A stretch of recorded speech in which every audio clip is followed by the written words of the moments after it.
بسم اللہ الرحمن الرحیم۔ خدا جو نہایت مہربان، اسی نے قرآن کی تعلیم فرمائی، اسی نے انسان کو پیدا کیا، اسی نے اس کو بولنا سکھایا۔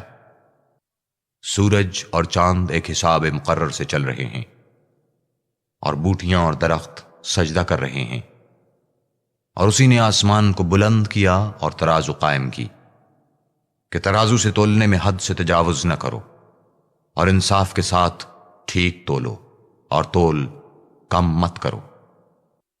اور اسی نے خلقت کے لیے زمین بچھائی، اس میں میوے اور کھجور کے درخت ہیں جن کے خوشوں پر غلاف ہوتے ہیں، اور اناج جس کے ساتھ بھس ہوتا ہے، اور خوشبودار پھول۔ تو اے گروہ ہے جن و انس، تم اپنے پروردگار کی کون کون سی نعمت کو جھٹلاؤ گے؟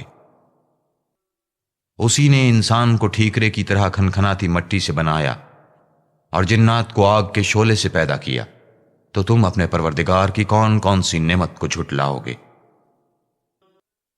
وہی دونوں مشرقوں اور دونوں مغربوں کا مالک ہے، تو تم اپنے پروردگار کی کون کون سی نعمت کو جھٹلاؤ گے؟ اسی نے دو دریا رواں کیے جو آپس میں ملتے ہیں، دونوں میں ایک آڑ ہے کہ اس سے تجاوز نہیں کر سکتے، تو تم اپنے پروردگار کی کون کون سی نعمت کو جھٹلاؤ گے؟ دونوں دریاؤں سے موتی اور مونگے نکلتے ہیں، تو تم اپنے پروردگار کی کون کون سی نعمت کو جھٹلاؤ گے؟